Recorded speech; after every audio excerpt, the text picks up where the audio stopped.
I grew up at a time when everybody smoked. So I was exposed to secondhand smoke for all of my life. And now as an adult, I have mild intermittent asthma that never bothers me until I catch a cold. And then invariably I have wheezing, and I am much sicker than you would expect to be from a cold. And the older I get, the more intervention it takes to get me well again. Well, I'm from Winston-Salem, and I actually, as a college student, worked in the tobacco factories and came from a family of tobacco smokers. The direct impact was that my mother died from lung cancer. And of course, by working in healthcare, I saw many situations where the families were impacted by some form of cancer. It was very difficult to see my mom go through what she went through. When I first became the local health director in Wake County, which would have been about 1986, one of the first things I did on the job was, probably pretty naively, was ban smoking in the health department. Because I was in my honeymoon period, I had a lot of support from the Board of Health, from county commissioners and the county manager. I mean, it was front page news the day that happened. So it was a very exciting time to be working on one of the most important public health issues for North Carolina. But my primary role, I think, is being chair of the health committee and in the General Assembly, is being an advocate for more appropriate healthy lifestyles.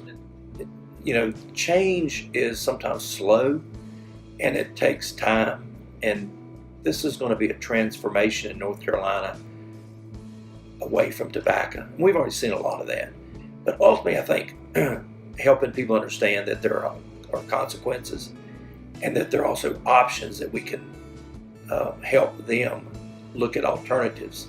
And so it's partly an education process that we're going through.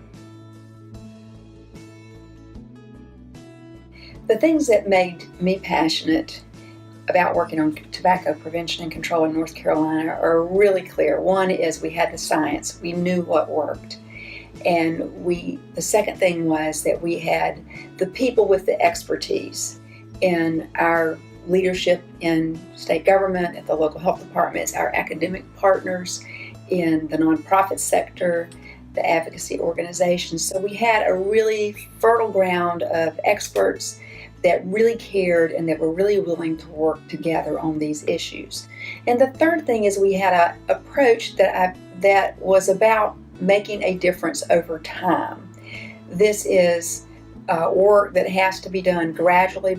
And the last thing that I would say to you is the passion was contagious, because people cared so much about this issue, and we all were in it together, which was really great. So I'm passionate about helping people make the decision, young people, make the decision on the front end, not to smoke at all, but then helping adults who are smoking make the decision, the conscious, intentional decision to live a healthier life that will hopefully not only be longer, but better in quality.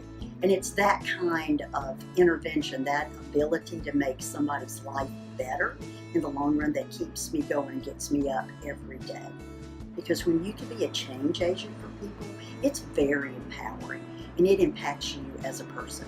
So this is just my way of telling you, don't ever give up, because you are doing the right work.